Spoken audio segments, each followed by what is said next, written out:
So tonight's lecture is part of our Wargaming week of events here at King's, and also part of our inaugural Wargaming lecture series, which we launched in late 2018 alongside the new King's Wargaming Network. As I noted back in November when we launched, the Wargaming Network builds on a rich history of King's gaming activities, which we hope will serve as a hub for the growing community of King's students and staff studying, researching, and applying games and simulations in their work. The network seeks to engage and convene world-class wargaming scholars, practitioners, and emerging talent, and to contribute to generating new knowledge and understanding of the complex strategic challenges facing the UK and our NATO allies. So I'm glad that our Wargaming Network has got off to such a great start, and Ivanka, one of our co-chairs, is here this evening too. So without further ado, let me welcome you all once again, and then hand over to Ivanka, who's going to chair proceedings this evening. Thank you.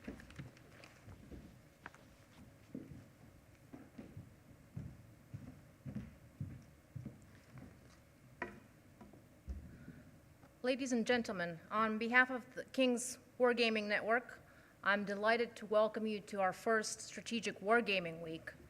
Over the next 4 days, we're hosting a series of educational and analytic events that aim to understand modern deterrence and nuclear risk.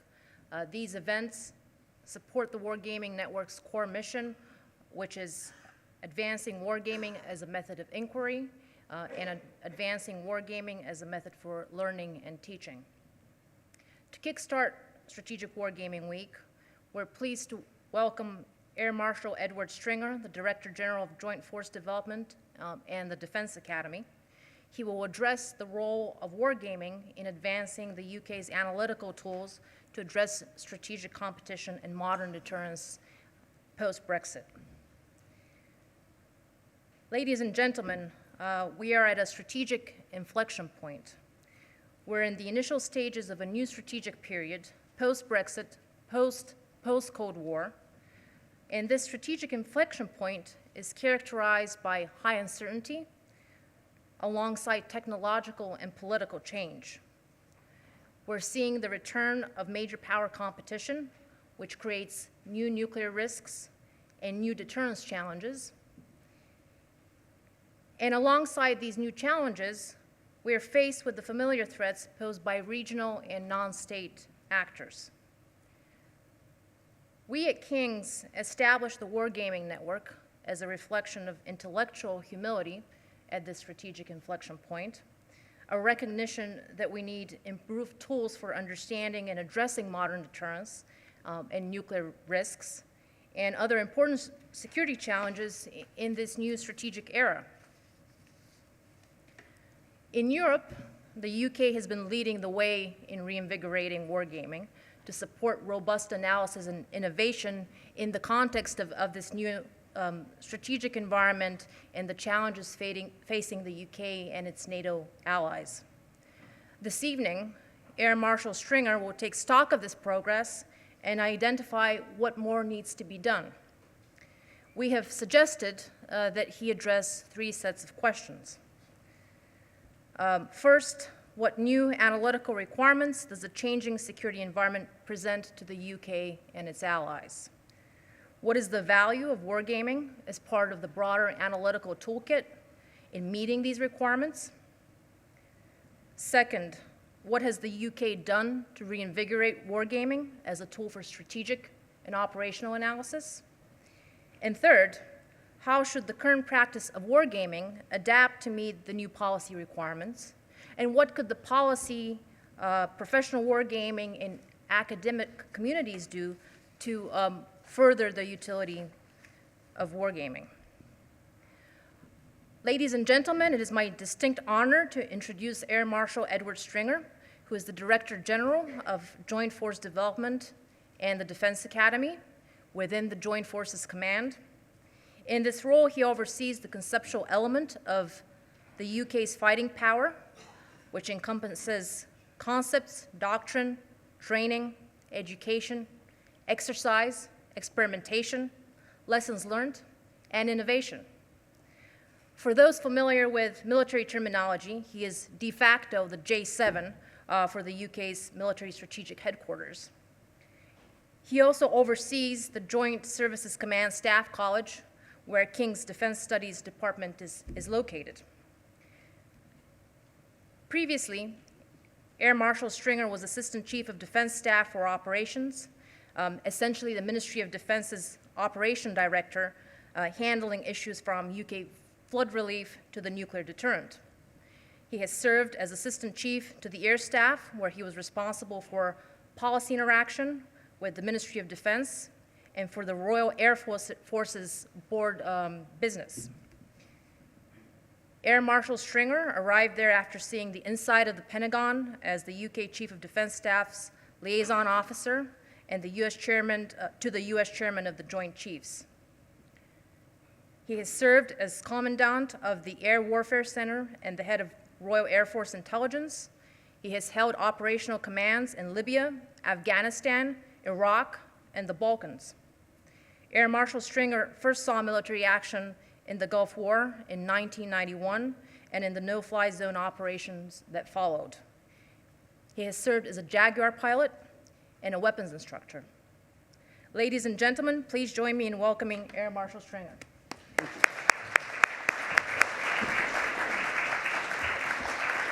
Thank you.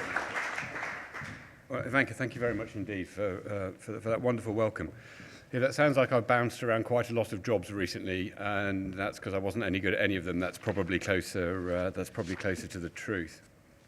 And I'd like to thank you for giving me this opportunity to talk tonight, not least because when I came to this job a year ago and looked at the disparate command that I had, it struck me there was a huge amount of horsepower not being used as well as it might.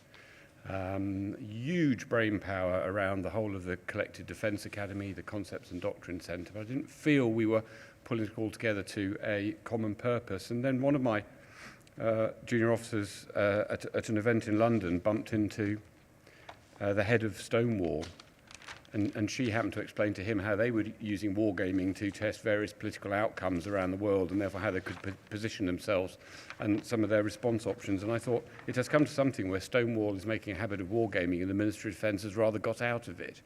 And as you said in your very kind introduction as well, we are at a bit of an inflection point. And in fact, I come from the pre-meeting for the MOD's strategy direction group, which will sit on Friday, looking at a thing called information advantage. And the inflection point that I would say is this is one that's come along, and the last one was probably about 1865. And at the end of the US Civil War, in fact, I have 3 slides that could almost be taken by the same photographer, and they're about railroads and telegraphs and big bits of kit. You know, one from the end of the US Civil War, one from 1917, and one from 2018. And the only difference is now that that industrial way in warfare we now control with a command and control system that looks pretty similar, but is dependent these days on computers and the way we link them. So we have built a vulnerability into our systems. People can get on our networks. They can affect our ability to command and control. But we haven't yet seized the opportunities of the information age. And I think that perhaps society has only grasped that in the last couple of years with books such as Surveillance Capitalism that's just come out, actually working out exactly how markets and societies and even decision-making can be manipulated when clever folk know how to harness all our data through social media and other things and turn it around and perhaps, in some ways, use it against us. So we're moving from the industrial age that started for us in the military about 1865 into the information age, and that's going to fundamentally alter the way we think about warfare and the way that we conduct it. A key element of that will be in the synthetic environment, when we get the advances in computing that we know about now, the ability to handle big data, and essentially we'll be moving into a world where we are actually wargaming all the time, which is why this conference is, for me anyway, extremely timely, and why I am really pleased to be able to come and talk to you this evening. But it's always good to start with a story, a bit of real people, and a little bit of history. So as I started with 1865, let's leap forward only about halfway, and start with a little story from the Second World War. In the second volume of his history of the Second World War, Winston Churchill conceded that the only thing that ever really frightened me during the war was the U-boat peril.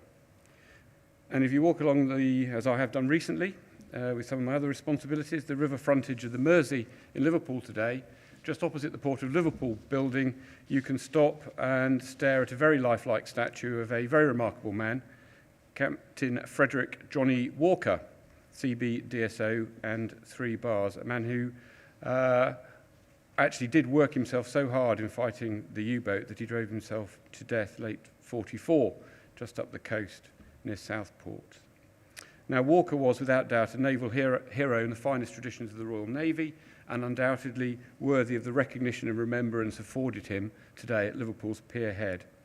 But tonight, I'd like to draw your attention this evening to another naval captain, this one named Gilbert Roberts, a man in some ways the very antithesis of Walker. Roberts, very much a thinker, had been invalided away from the front line through tuberculosis. He was considered unfit to go to sea. You will find, therefore, no statues of him. Yet I and many others would contend that his contribution to winning the Battle of the Atlantic was every bit as, and perhaps in some ways, if not more, significant than Walker's. Why? Well, put simply, Roberts brought wargaming into the equation. I'll talk in more detail about this shortly, but I think it's fair to say, and I don't do counterfactual history as a rule, it's fair to say that without its wargaming's use in support of the Battle of the Atlantic, it almost certainly would not have turned out as it did, with incalculable consequences for the war effort. Yet despite this, in our history and many other examples of wargaming's utility, we somehow seem to have lost the habit of wargaming in the UK. This is a potentially critical shortcoming. Today, the erosion of the West's military strength relative to China and Russia, probably a slow relative decline since perhaps the high point of 1991, and the threat both states pose to the rules-based international order represent a potential threat, the complexity of which we have rarely seen, and make the need to regain the wargaming habit more urgent than ever. I would contend that we need to regain the habit of wargaming to anticipate and counter hostile activities, to build understanding of our own and potential adversaries' capabilities, and the context in which we and they operate. To improve our understanding between staff and the commander, and perhaps also as a strategic tool of influence, demonstrating resolve, reminding potential adversaries of our capabilities, and assuring them of our preparedness to meet any threat they might pose. Tonight, though, I will first briefly reflect on that opening example, the debt Britain owes to wargaming, going back to the Second World War.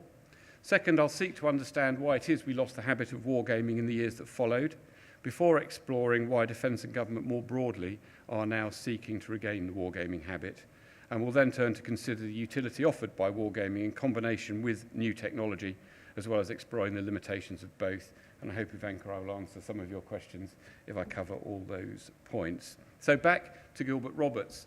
As Churchill ultimately acknowledged, defeat in the Battle of the Atlantic was perhaps the greatest danger Britain faced. It risked the UK's supply lines to the US, and with this, the essential support on which Britain relied.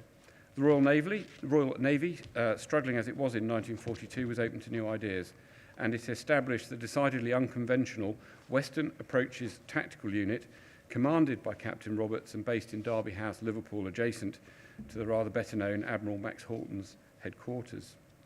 Roberts recruited a group of very junior naval personnel, including many young Wrens, some as young as 17 years old, to examine the Royal Navy's convoy operations and those operations of the U-boats against them, and to come up with new tactics to defeat the U-boat threat. So good did this team get that it wasn't long before those 17-year-old girls were defeating the admirals at the War Games. Not only were they successful in the games, but they turned, or certainly helped significantly to turn the Battle of the Atlantic in Britain's favour. They were almost always one step ahead of the Kriegsmarine, such that as British tactics forced tactical innovation from the U-boats in response, commanders recognised what was happening and already knew how to adapt in turn. On the one occasion where a new technology did wrong-foot them, the first use of acoustic homing torpedoes, the rapid sharing of intelligence from the convoy and immediate wargaming as an analysis tool enabled Roberts' team to evaluate and come up with an effective countermeasure. which was then able to be adopted by the Royal Navy and used against the U-boats while the same convoy was still crossing the Atlantic. The UK's sustained and continuous use of wargaming, alongside technical innovation informed by the insights gained in the game, represents the best use of the technique. In short, they had helped turn a crucial battle, and therefore, given its importance, arguably the war itself, in Britain's favour, and they had been making wargaming a habit. I would add, as an aside, and given my opening remarks about moving to the information age, that this was done in concert with another one of my great heroes, Captain Roger Wynne, and his submarine tracking section of the Operational Intelligence Centre of the Admiralty. Wynne was not a trained Royal Navy officer by background, but a barrister, brought into the intelligence fold as a reservist.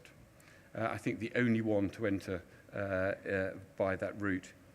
He built a team of analysts to use all forms of intelligence and information, data, if you like, in modern parlance, to predict where submarines will be and so route convoys around them.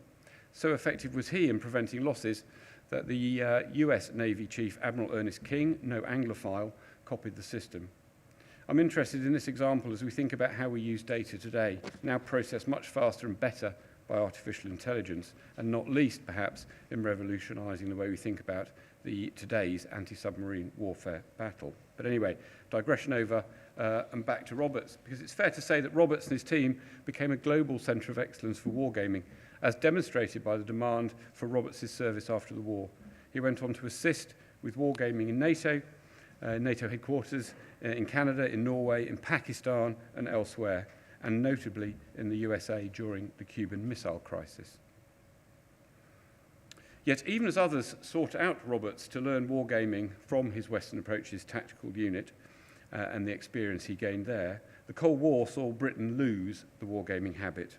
So the question we must ask as we seek to regain it is why? Well, in short, wargames became formulaic, increasingly focused on narrow scenarios, took months to plan, and may in fact have been seen as boring. Part of the reason for this was the growth of computer-assisted wargames. These were considered more scientific, but required massive processing power. As such, they were not run by operational units and strategic planners, but by the Royal Armament Research and Development Establishment to evaluate force structures and organisation in deeply technical games, some of them lasting months. There are also a series of very large war games run by NATO as command post exercises such as Forlex and Wintex, though we are trying to get back into some of these high-level games at the moment. These ran from the 60s to the late 80s, but the scale of these made them almost completely inaccessible to all but the highest-ranking participants, which limited their utility and just as crucially, the understanding of the utility of war games across the board. And in part because of that scale and part because of the design of them, there was no real scope for operational or tactical innovation. Later, as computer simulation became a little more widely used, collective training establishments were formed with the aim of being able to run adversarial war games to effectively train units and formations, such as the Army's Command and Staff Trainer, or CAST. Well, once again, the expense and complexity of these establishments meant that there were very few of them to service the large number of military units, with the result that while the establishments themselves were very busy, individual units only managed to visit them rarely. Partly because of the long gaps in training at this level, and thus discomfort with the process and the impact on morale, and I think in some of the rigidities of the Cold War, there were always thoughts of how adverse war game results might affect career prospects. People didn't want to chalk up losses in games or indeed in exercises.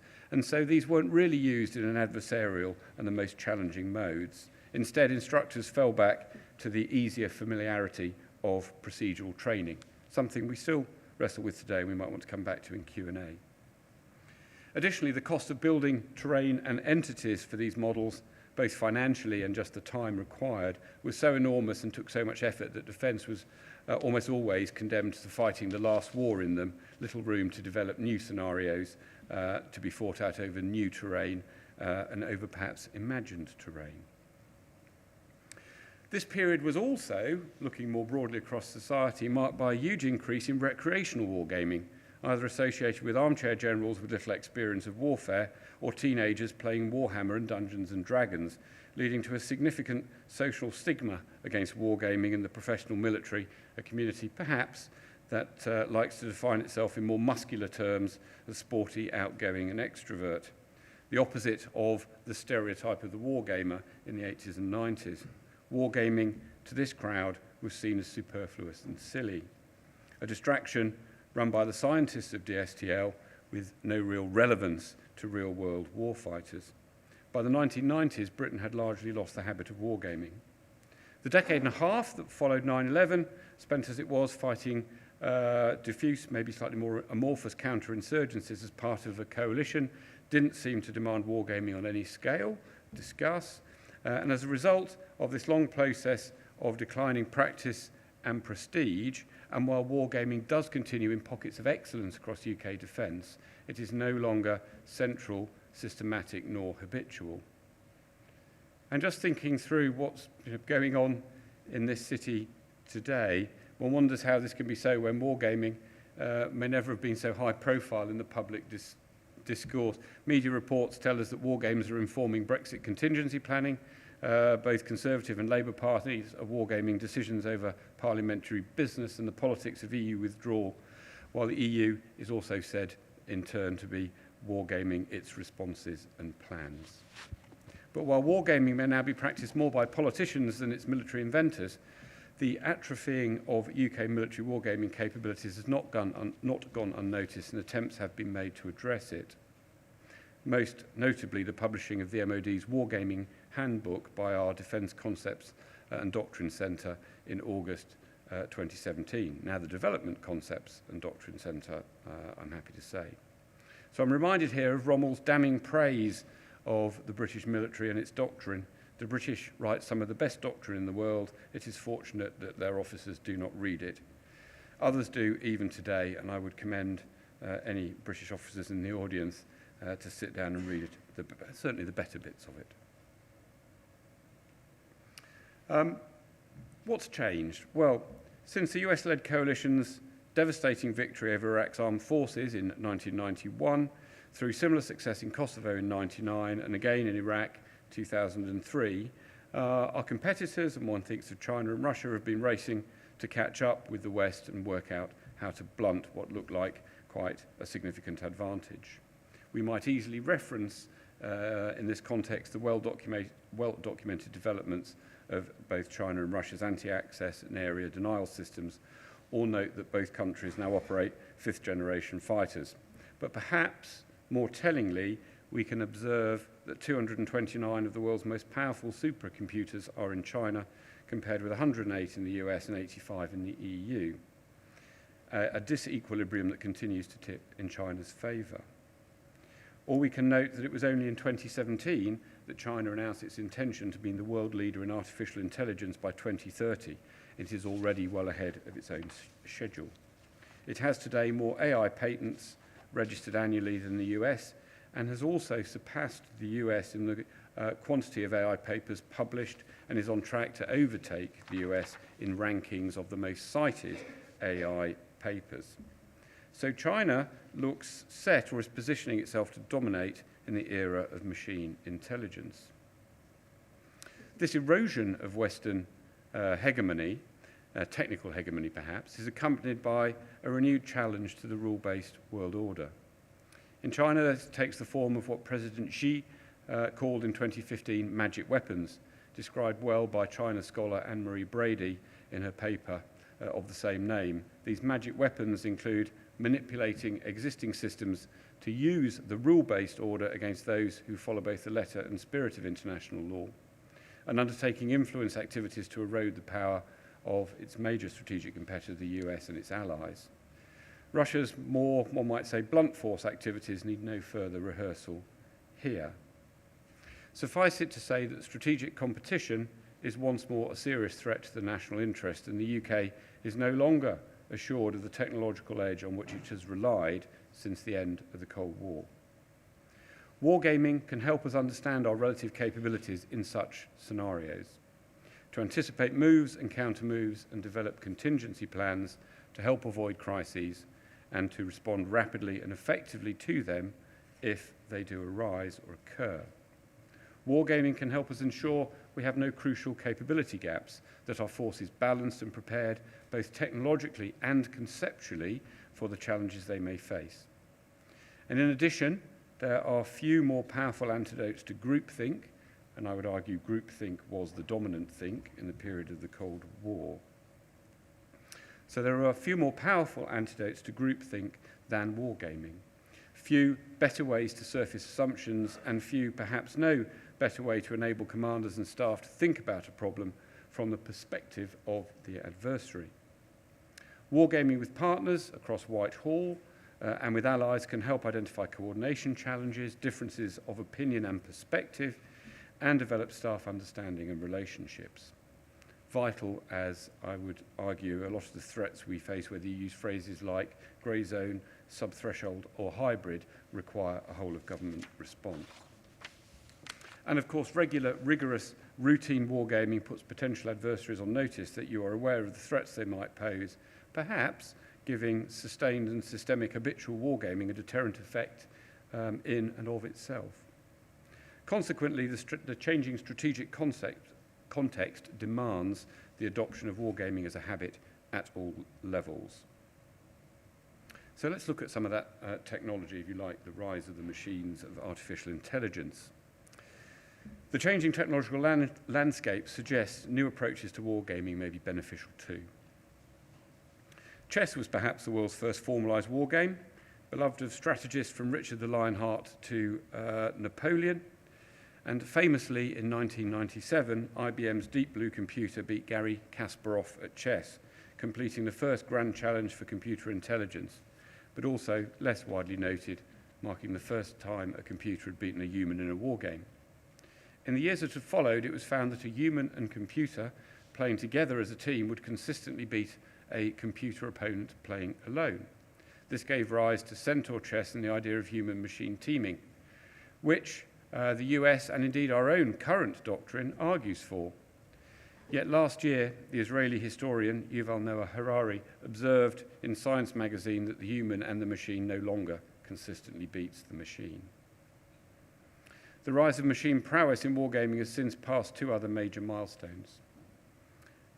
In 2017, London-based DeepMind's AlphaZero taught itself the rules of the Chinese game Go, a game that has more moves than there are atoms in the universe, and beat the world's best human player, completing yet another grand challenge for AI. And from memory, I think I'm right in saying that the first system to do that was AlphaGo, where the machine was programmed with the rules of the game, so it was taught how to play, essentially, and became the first system that could beat Grandmaster level. AlphaGo, that was given no such help and had to teach itself, surpassed AlphaGo's ability in 36 hours. Quite staggering. In China, where the game has long been seen as the apogee of strategic thinking, the state took notice and, in response, has since rewritten its approach to warfare from top to bottom. It now talks not of informationized warfare, but of intelligentized warfare, putting AI at the heart of everything it does, from tactical to strategic. In January of this year, DeepMind's AI won at another grand challenge, beating the world's leading esports gamers at the game of StarCraft 2, a massive multiplayer game that takes place in a huge virtual world. And I think this begins to show how artificial intelligence will first be applied in strategy. The game is characterized by 5 components that should sound familiar to any student of war. It's based on game theory, so like rock, paper, scissors, there is no one consistent, dominant, winning strategy. Players make decisions based on imperfect information. They have to reconnoiter, surveil, and collect data, and they never have the full picture. It requires long-term planning. A bad move in the early stages can lead to defeat hours later. It takes place in real time and in a vast action space with multiple interacting entities. What's changed in wargaming is the ever-growing potential of computer intelligence and simulation. It's forcing us, like the Chinese, to re-evaluate the role of computers in warfare. This reinvigoration is likely to start with running artificial intelligence in wargames that take a real-world scenario rather than the fictional world of StarCraft 2 and enable us to test those plans against realistic scenarios. And indeed, we are investing in technology demonstrator programs at the moment that we believe to be at the cutting edge of simulation and emulation technology. To do this, we will need to be a centre of excellence, not just in simulation and artificial intelligence, but in wargaming too. Computers led to the atrophying of our wargaming habit 40, 50 years ago. They are now helping us regain it. It does, however, have its limitations, and we shouldn't be seduced completely by technology. There are noted limitations to computer-based wargames. Many of these are epistemic in nature, which, as ever in military discourse, means we must now refer to Rumsfeld's taxonomy of the known. First are Rumsfeld's unknown unknowns. We can't wargame what we don't know. This is as true of map and counter-led wargames as computer-based games, but there's a danger we are lulled into forgetting the model's limitations by the realism of computer worlds. At the far edge of future capability, and artificial intelligence still can't account for these any more than we can.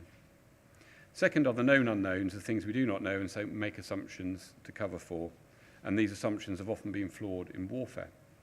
One of the strengths of board-based and human-mediated wargames is that they force participants to discuss in detail assumptions regarding everything from terrain and weather through enemy force densities, morale, etc., as well as the implications these factors and many more will have on combat performance and the likely outcome of any action.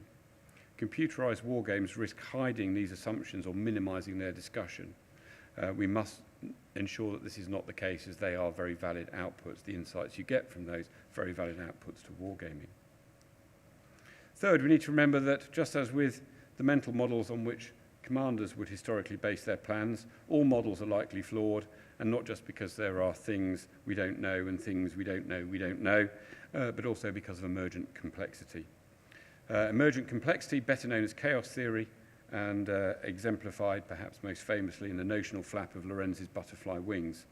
And it is why we can rarely predict with confidence the outcome of multiple interactions over protracted periods of time.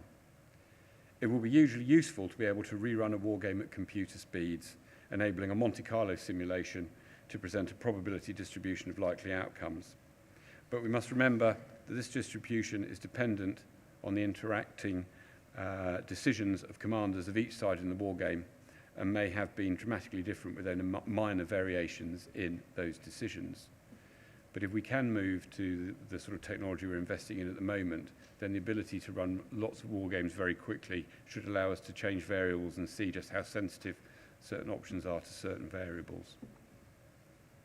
Fourth, holding the wargame might itself change the probability distributions. Neither the game, nor the players, nor the adversary will be the same if played a second time, even a minute later. As the Stoic Heraclitus noted some 500 years BC, no man steps into the same river twice, for it is not the same river and he is not the same man. So too with wargaming. And finally, as we consider the application of agent-based games incorporating artificial intelligence, commanders or AI-controlled entities such as civilian population models, soldiers, sailors, marines, airmen, etc., we need to remember how limited these models are likely to be. We are a long way from being able to model the human brain's decision-making processes on an individual level, a long way from predicting individual responses to events and actions. Agent-based models will necessarily be significant simplifications. This does not mean they will be without merit. The US national planning scenarios have used agent-based models to develop striking and perhaps counterintuitive insights to inform contingency planning. Such observing that, contrary to rational predictions, many people do not flee from the area of a nuclear disaster in a built-up area, but rush towards it, perhaps seeking loved ones before leaving. And indeed, passengers having to evacuate crashed airliners stopping to grab their luggage might also have given us a clue here. Finally, we need to be cautious of overhype around deep minds, artificial intelligence, victories in those simulations already mentioned. Debate rages around whether the artificial intelligences in these and similar games were unfairly limited in their performance, or whether it was the humans who were disadvantaged unfairly by the rules applied in the games played. Some use the former to argue that artificial intelligence remains brittle, unable to adapt to novelty. I would note and I think the Cold War experience would bring this out, I would note the regularity in history with which human commanders have suffered defeat for exactly the same reason, and observe that conceptually these games point the way to the future. But I would not want to overhype how capable AI systems are in wargaming right now.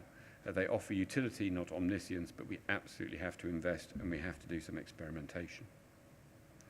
Given the limitations of computerized wargames, and in some cases with wargaming more broadly, it is best seen as a tool for developing understanding and showing how plans won't work rather than validating those that will. To maximise wargaming's utility, to generate the insights and create the sustained advantage that once was achieved by the Western approach's tactical unit, we need wargame to be routine again at all levels.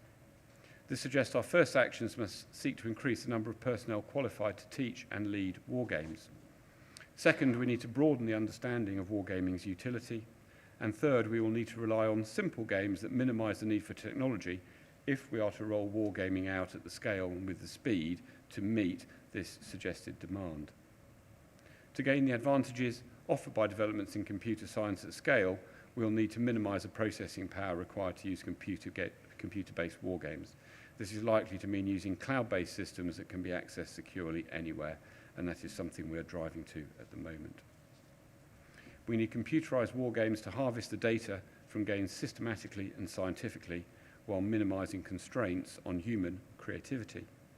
We then need to take those data sets and analyze them using appropriate techniques, including, as already mentioned, AI and machine learning, to evaluate what may work and where can and should delegate decision-making be delegated down to computer systems. And none of this will be easy, hence the need for planned experimentation. So after more than a generation of mostly ignoring wargaming, we do face some significant hurdles. We need to overcome those years of de facto stigma in the professional military community and drive cultural change. I would point out that even though I've had a rather operational background, I didn't actually end up doing proper wargaming until I got to the High Command and Staff course at about the age of about 40. And that probably just fleshes out some of what we're talking about. So we also need to avoid two of the most common dangers. Wargaming evangelists, thinking gaming is the answer to everything. Avoiding the necessity for supportive and parallel analysis and gathering evidence, and those who see bureaucratic advantage in jumping on the bandwagon, labelling existing things as war games when they are not, especially running events without a proper adversary or merely seeking to gerrymander war games to produce a desired outcome and add a veneer of evidential legitimacy to predetermined outcomes. And I think many military in the audience will know of what I speak when I mention that. We do have some advantages, though. We have recognised, as I mentioned in my opening remarks, that the future of warfare will not be more of the same, which is half the battle.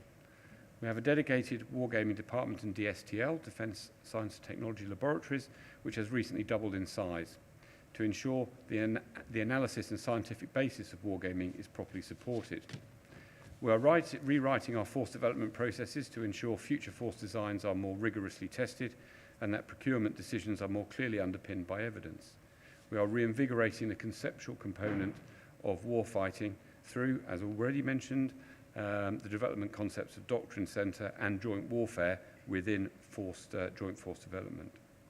We are moving from a garrison force awaiting their turn to deploy or the emergence of a crisis to which they must respond, akin to that of a blue light service, to a force that considers the deterrent effects of its posture and exercises 24/7 and more clearly links its training and education to the joint forces development needs. We can't afford to not use our exercising in parallel with our wargaming. We are empowering our joint warfare organisation to lead defence in wargaming, exercising and developing to meet rapidly changing threats in an era of constant competition. And we are structuring to regain that habit of wargaming. We do have a small cadre of world-leading subject matter experts in wargaming, providing help and advice across government, such as our support to the Cabinet Office with wargames to inform proliferation policy, are providing advice internationally, such as support given to the National Institute for Defence Studies in Japan over future regional relationships, or our support to the Asia-Pacific Centre for Security Studies in Hawaii in their consideration of the situation in North Korea. We also have a vibrant and internationally renowned forum for professional wargaming connections, sponsored here by King's College. The intention is to reinvigorate wargaming throughout the MOD, at all levels, and continuously develop it, placing it on a professional footing with an appropriate governance structure. It will be supported by technology to the fullest extent, enjoy proper analysis and exploitation of results, and have a route to ensuring it is supported and led by suitably qualified, trained, experienced personnel through life. In this last, King's College, with its particular expertise, will have very much a significant part to play. So ultimately, we hope to see success on a par with that, if I go back to 1942, of the Western Approaches Tactical Unit, with innovative war games continually implemented, supported by proper analysis and the latest technology to generate a sustained advantage in these uncertain times with a rather unpredictable future. To do that, we must regain the habit of wargaming. Thank you.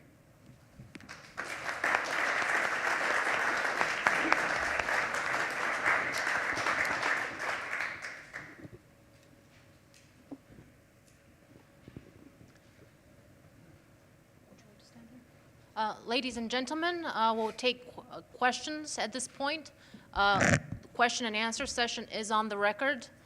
Please state your name and affiliation. Hello, thank you for the presentation. My name is Hadrian Saperstein. I'm a master's student here at King's College in the Department of War Studies. My question was regarding particularly the lessons learned portion of your speech, and specifically since 2006, since 2006, the Naval War College has been really focusing on the epistemology of wargaming. My question is this: how much has the British Army or the British Higher Command or whoever, how much have they thought about the epistemology of wargaming?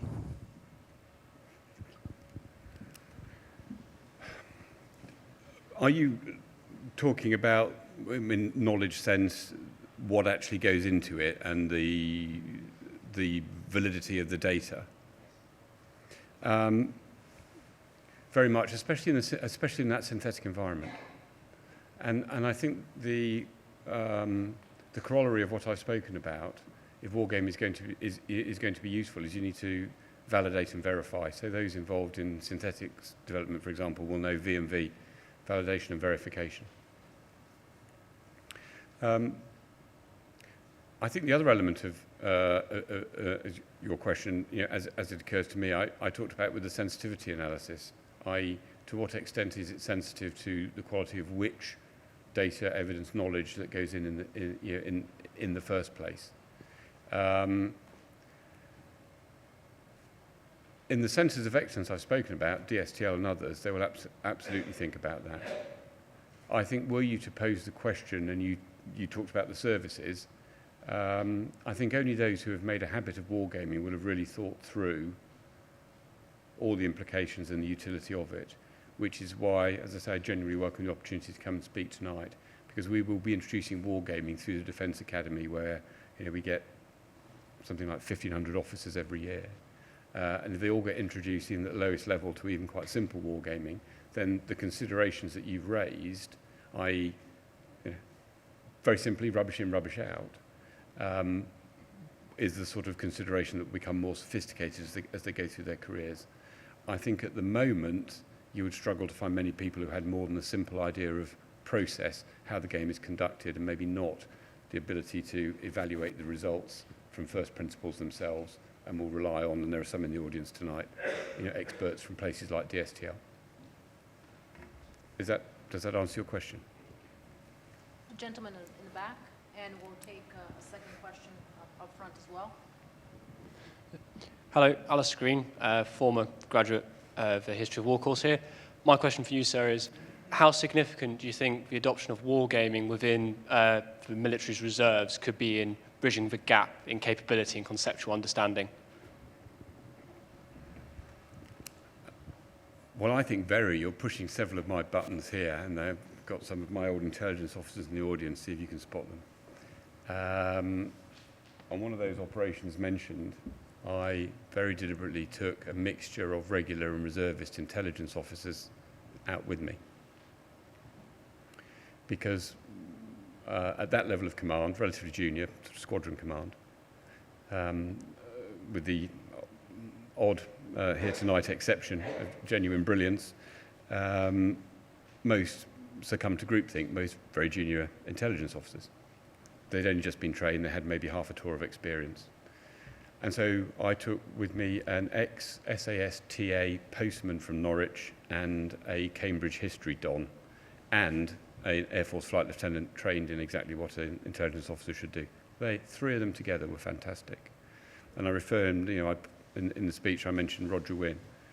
I think in all of these areas, whether you're wargaming, whether you are red teaming, whether you just want your intelligence section to test all elements of the future, you absolutely need a broad cross-section, and I think there's an absolute utility here for reservists. To the extent that I think there's mileage in deliberately going out and recruiting reservists to come and help with a wargaming team.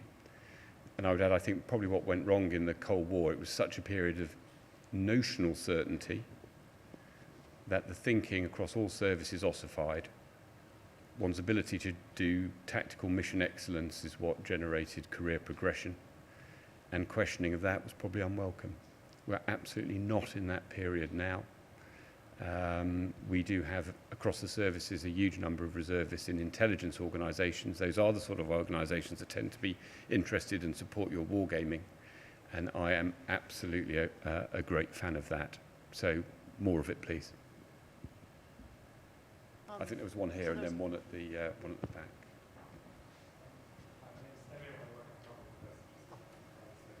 I'm sorry, because we're on the record, so could you hand the gentleman the mic, please? Thank you.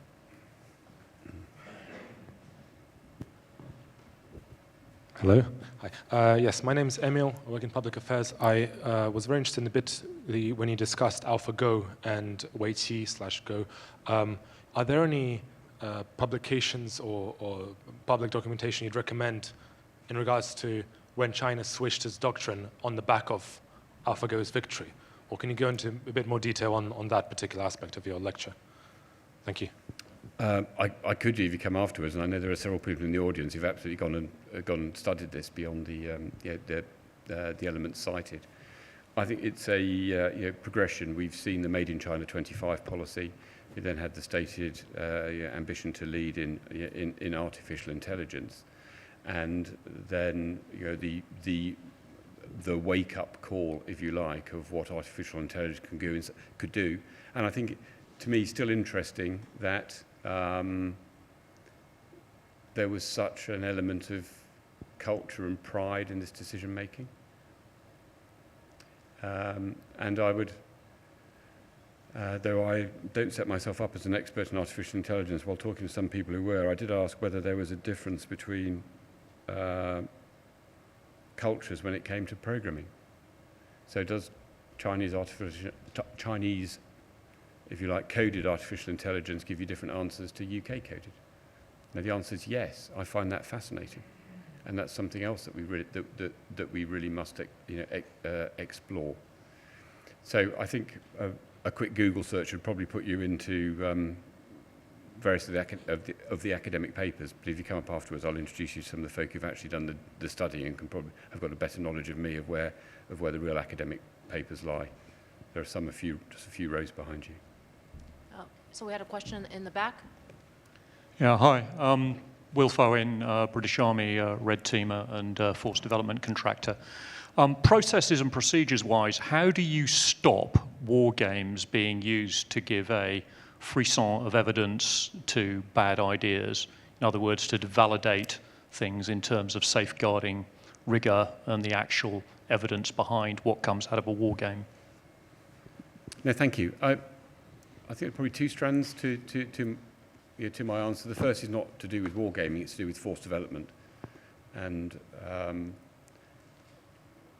what are the broader processes by which ministries of defence, or indeed services who have delegated budgets actually go and compile the evidence to allow them to spend money. So, if you like, there is an external to wargaming almost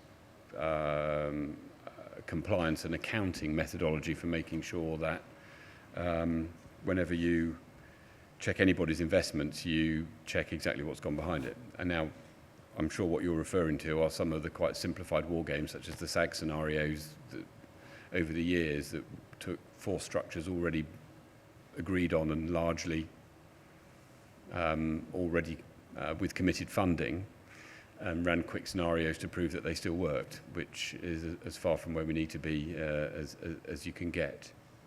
The second, within the world of wargaming, though, I think is to, and we talked about the governance, is to make sure if someone sets themselves up to run a war game, they can't do it without it being policed, or it's not a war game. You can't stop people conducting any activity they want, but if they start to market it subsequently in any official publication as war gamed, then where's the kite mark?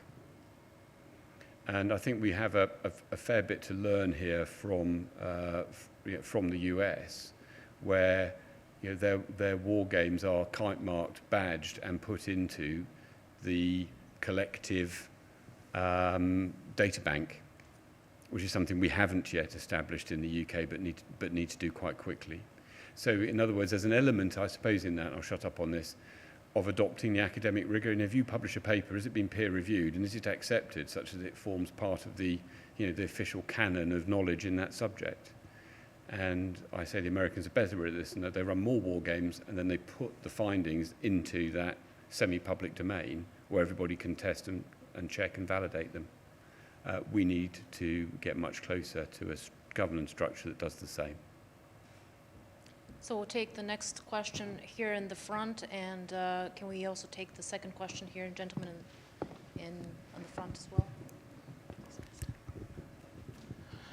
Hi, I'm Stefan Stefanovic. I'm a graduate student here at the War Studies Department at King's. My question for you is, with the introduction of AI, will it be difficult to, when AI is run war games, where the irrationality of political policymakers that enforce on a rational military strategy let's move it to an irrational strategy? How do you make the AI follow irrational policy decisions?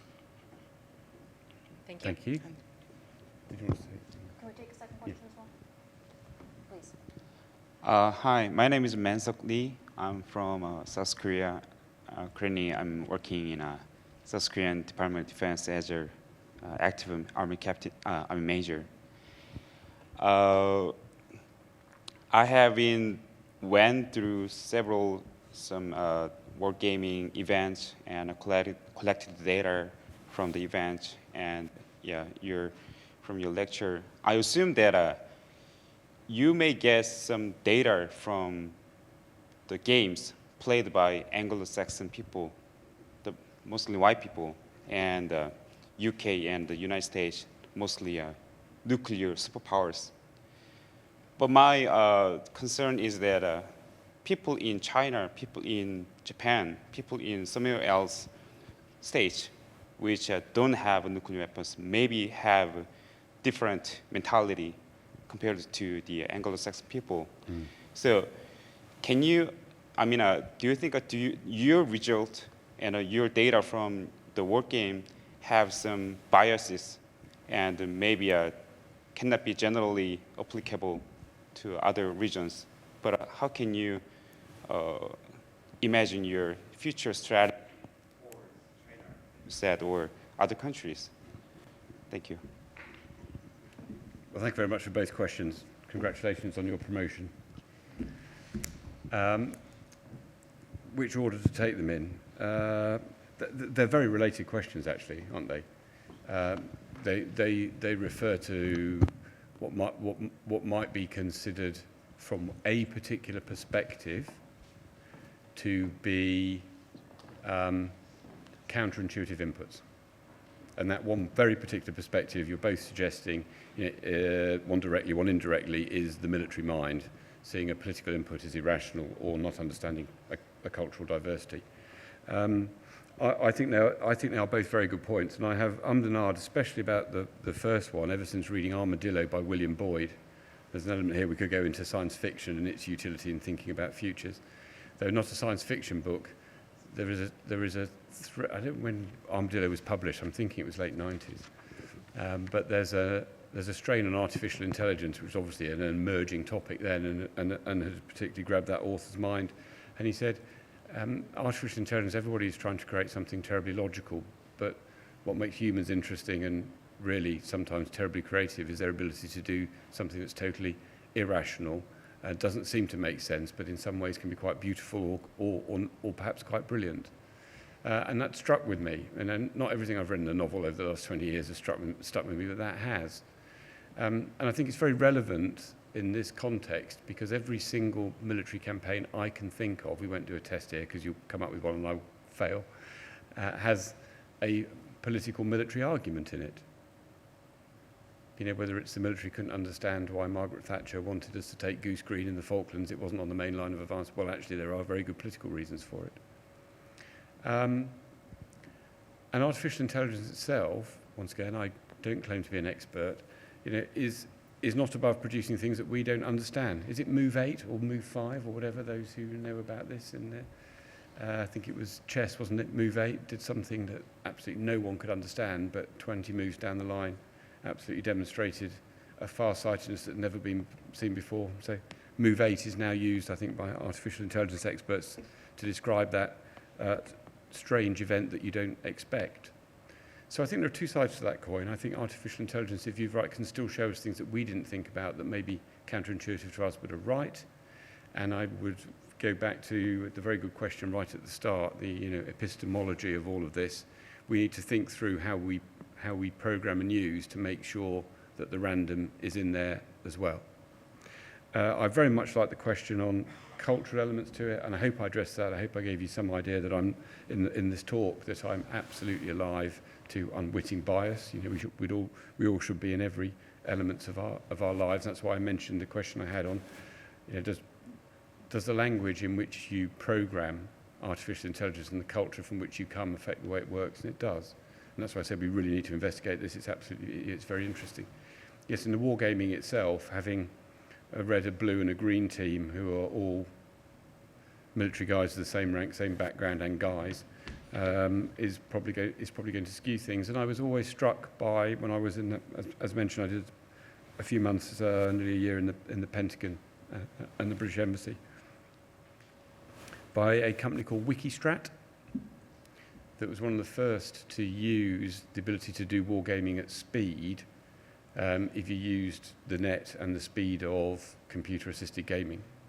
And it used many, many teams around the world. So you had global teams, and then you got various teams to play other different cultures. And at the time, everybody was interested, so this was 2012 to 2013. Everyone was interested in how the standoff with Iran, the nuclear standoff, was going to play out, and everybody was wargaming that.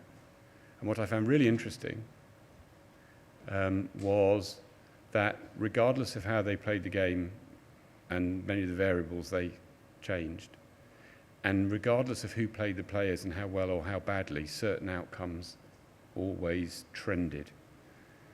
In that particular time, for example, whatever it did, Turkey always came out of it pretty well.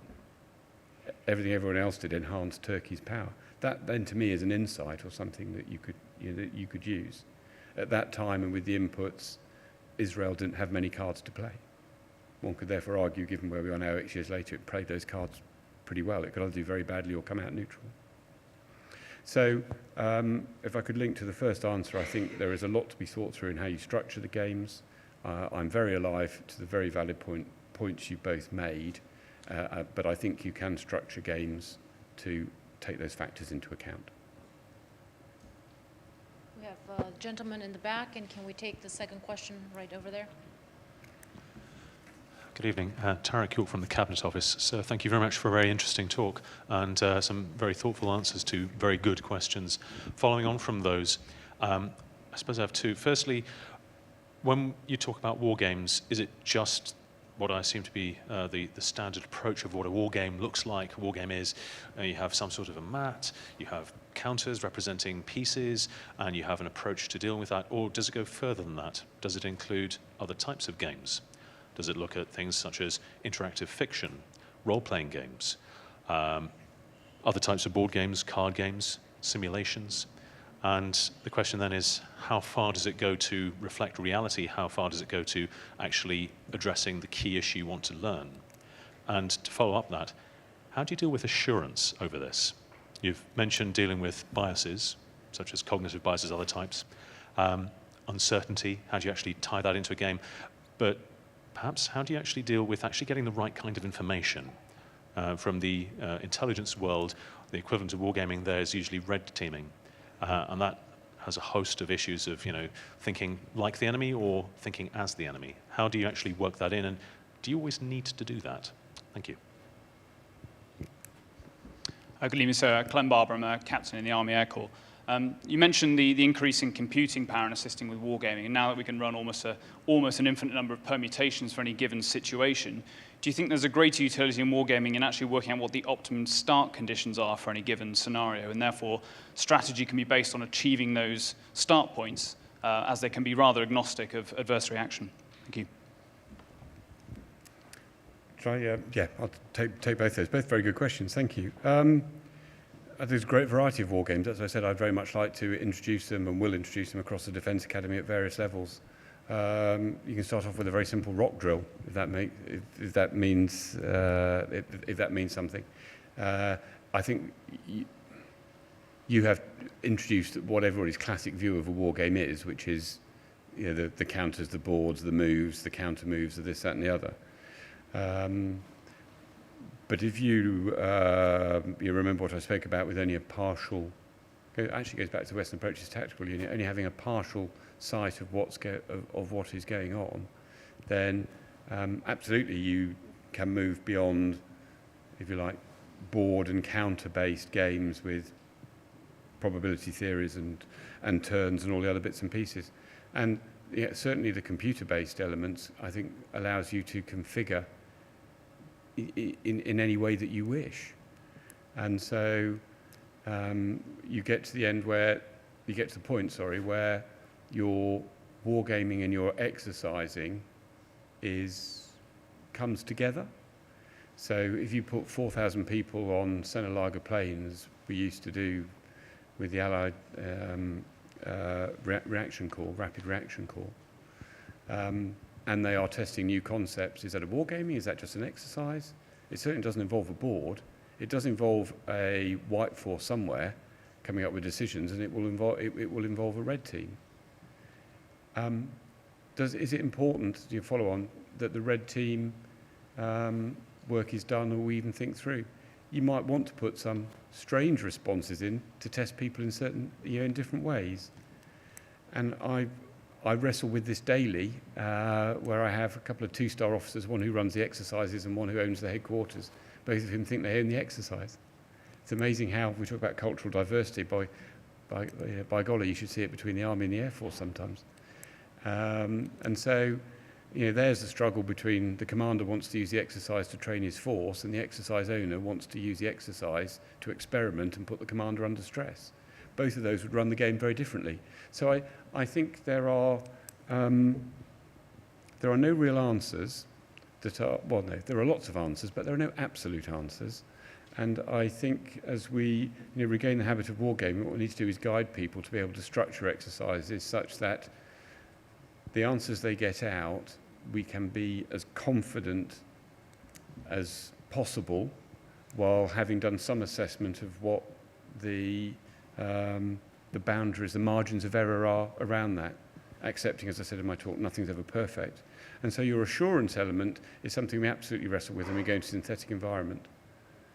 And if I could move from wargaming to something that really is pure training, but those nations that operate very high-tech, say air platforms, stealth platforms, have been operating in simulators that are locked away underground in very, very top-secret areas. That's where the best training is had. If what the simulator is doing in the war games played in there are not right, then that could be very, very damaging for your operational capability.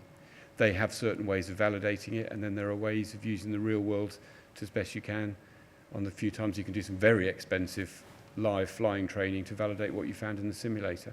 I would imagine, therefore, that, as I've just mentioned with my, the continual referee I have between a couple of my subordinates at the moment, somewhere between the live and the virtual, in that construct, has to be an element of cross-checking and coming out with some answers.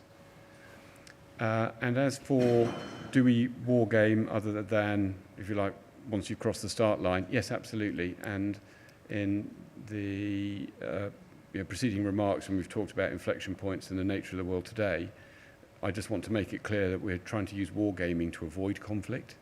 This is not just wargaming to be better at it. This is not trying to get to the Cold War mentality where the hooter goes, you've got 20 minutes and we will all be brilliant.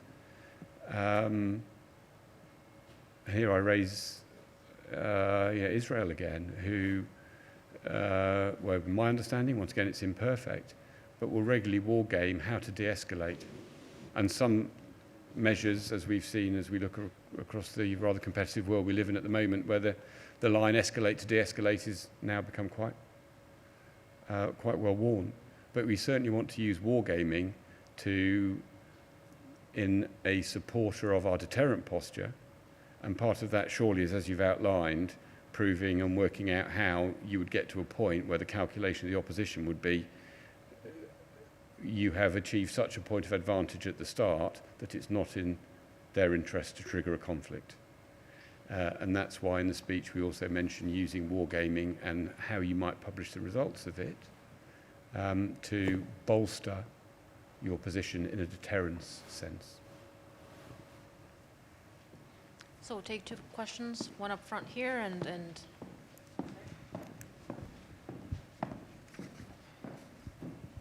Thank you. Good evening, sir. Captain Thorburn, Royal Signals, and I'm also on the external academic placement here at King's.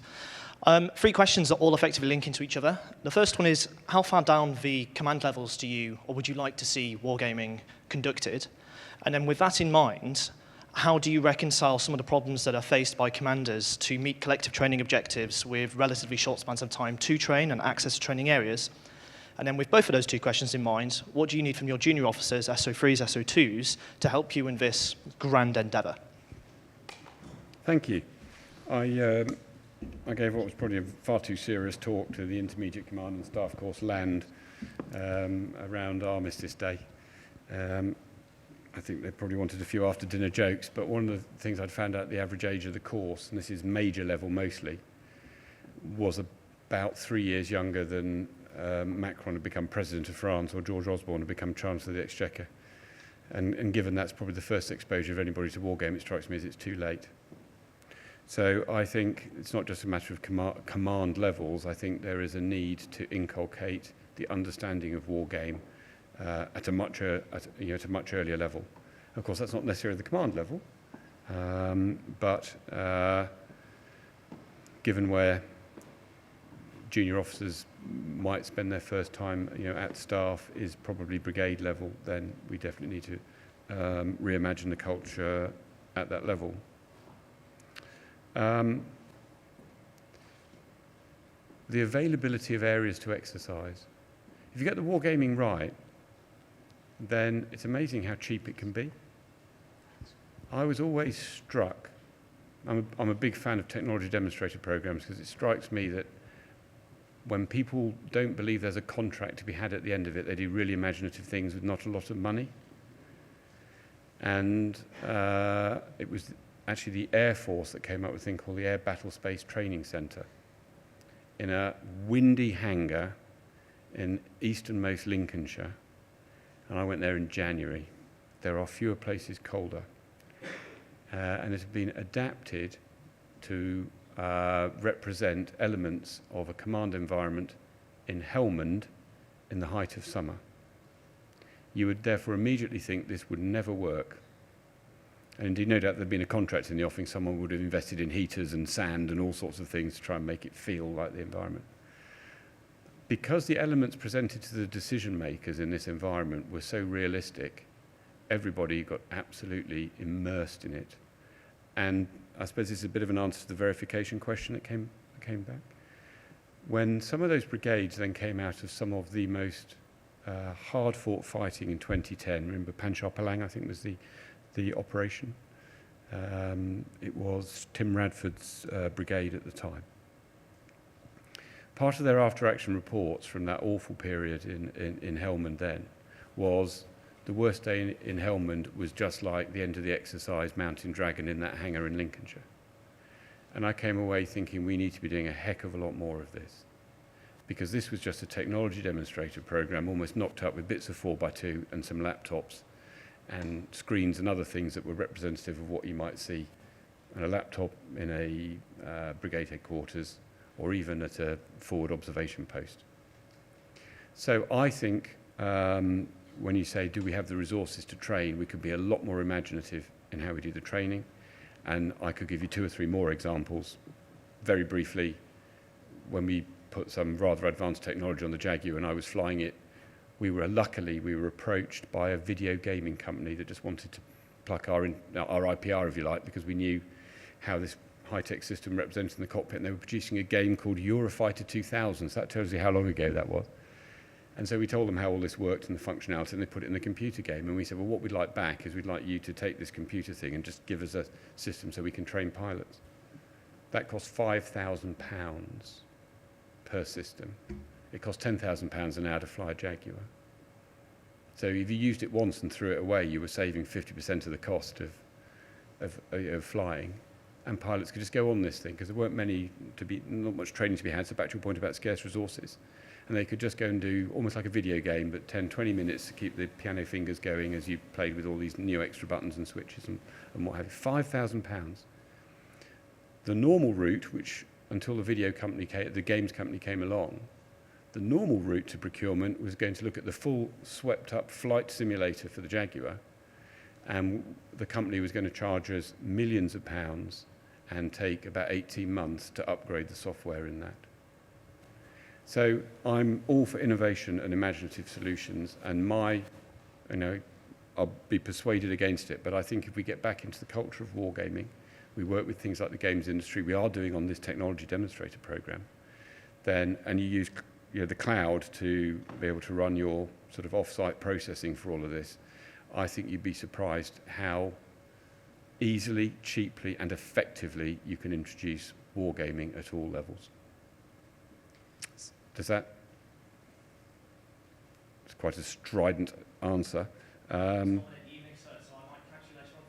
Yeah, no, do. I'm just wondering if I got, I think I got commanding, training, junior officers. I think the one bit I've missed your answer, the current cohort of junior officers comes in with a much more questioning mindset, comes in with a desire to have an interesting life that may involve being in the military for a bit, it may involve being in for longer, but it's certainly not with the idea to definitely being a general in 25, 30 years' time. And I think they are a very, very good cohort because of that natural curiosity and maybe a slightly less ingrained deference to use the sort of tools that we've talked about today to really test and probe the system. So I think your question was, how can we best use junior officers? I think the answer might be where we started with the vignette, taking 17-year-old Wrens in, teaching them this is how it works, and allowing the imagination to flow, caused some salty old sea dogs to think twice. And I think we need to embrace the new types of thinking that come in with every cohort and flatten some of the decision-making structures. Hello, sir. Paul Kendall from the Royal Air Force. This may follow on quite nicely with this one, but I'm struck you said in order to make wargaming routine again, we need more qualified personnel. And I'd be interested to know how you imagine we're going to do that. And the reason I ask as context is that thinking back over my last sort of 10 years of service in wargaming, I've been directing staff at Staff College. I've been in the Joint Force Air Component Headquarters using wargaming and ops and exercises.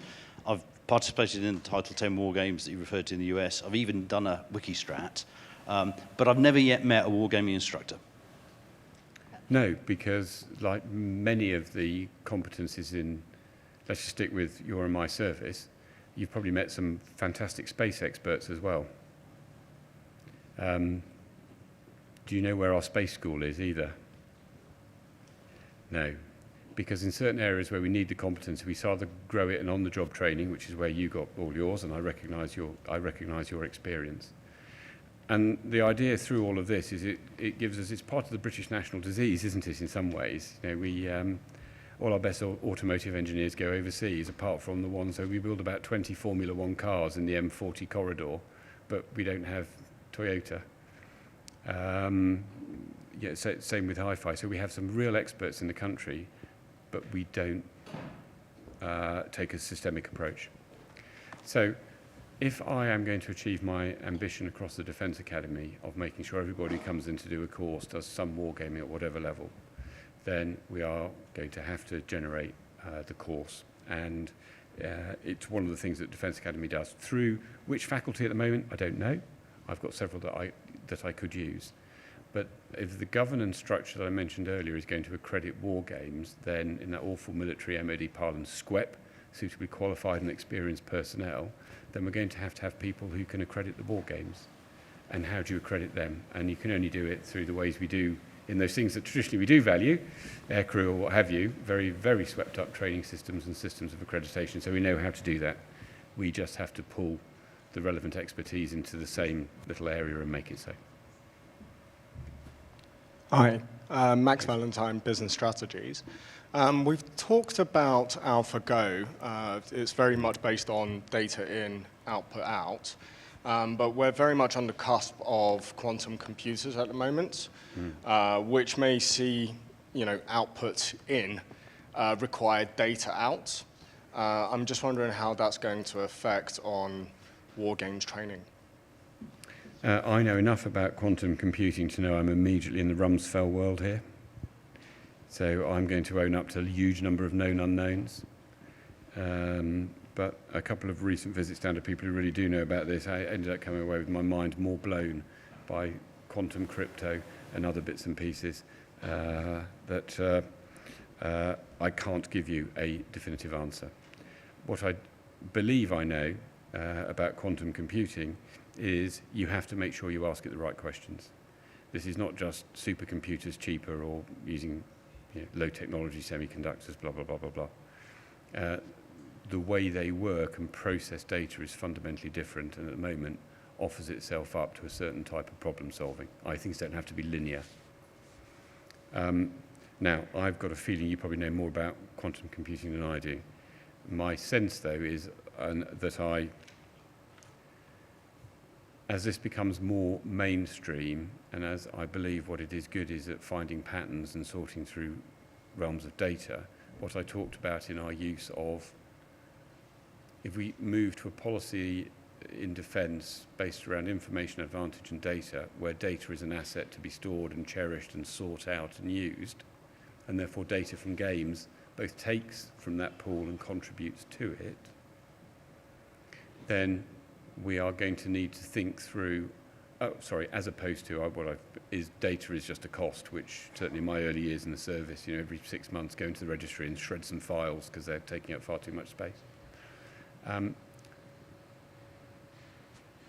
My sense is that quantum computing could provide us with the ability to crunch a huge amount of that data. Whether it provides a tool for the actual gaming itself, I don't know. But I know enough to know that what I don't know are gaps that need filling in. And I strongly suspect that it will have a great utility, but I'm willing to be corrected. And we've got time for one last question. Okay, down here. Thank you, sir. Alan Jenkins, ex-Air Force and in the cyber world. How do you think the fifth domain, as I think it's now called, in terms of non-kinetic activity into the kinetic world, how do you think that'll change the civil-military piece?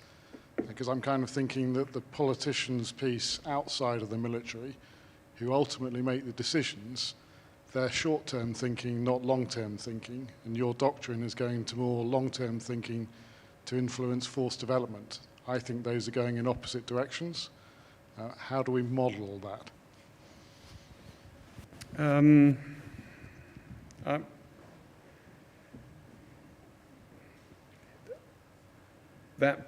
The point about the short-term thinking is often raised. Not only because this is on the record, this is a fantastic trap for military chaps to fall into, but as I've said, our job is to give absolutely unfettered best military advice. It is not to play at politics, and I'm not falling into the trap of assuming Alan Brooke was a brilliant strategist and Churchill just ever so slightly batty every now and again. I don't believe it, and in many of the operations I was involved in, certainly my last job as essentially the operations director, I found that the insight and the risk appetite and the ability to cut through to the really important points was demonstrated in Cobra by some of the senior and very experienced politicians, while officials were still stroking their chins and saying, let's wait a bit longer.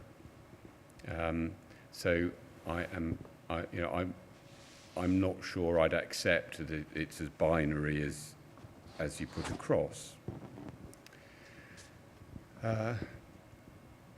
That said,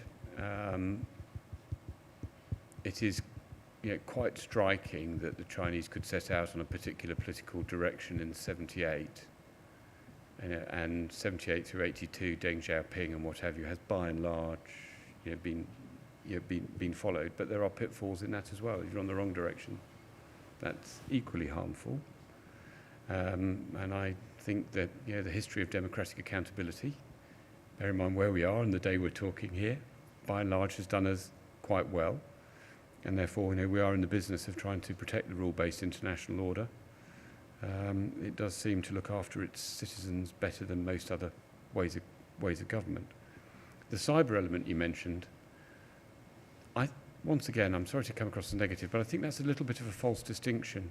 And here, I think our problems are that cyber has been seen as the province of GCHQ for reasons that it first surfaced in the sort of intelligence realm. So GCHQ became very closely, and still is very closely associated with our cyber capability for obvious reasons to do with crypto and to do with the intelligence aspects, and now very much the secrecy of it.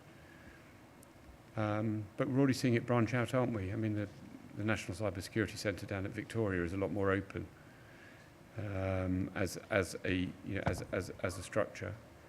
And I think it's only going to ever get more open because we have to talk through how we protect critical national infrastructure in this country when much of it is in private hands or private companies or what have you. We started with the Second World War as an example here.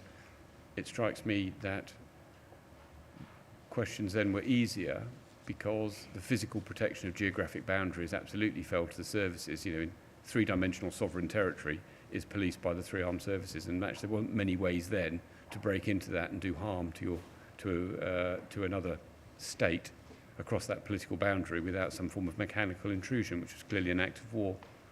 So I can see where you're going with thinking through some of the threats we face at the moment. But it is just another domain. And when you think that one through and work out how the state protects elements vital to it and protects its citizens, you could think of cybercrime, used by some states against us by proxies not too far removed, then I think the difficulties, they transform in front of you, they become manageable. Yes, it's more complicated, but I don't think it's as complex as some people make out.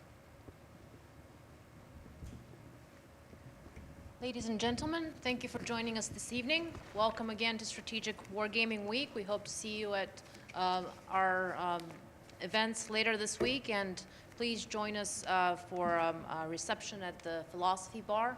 You've got the information for that in front of you. And join me again in thanking Air Marshal Stringer. Thank you, Venkat. Thank you, Venkat. Very kind. Thank you. Thank you very much. Thank you.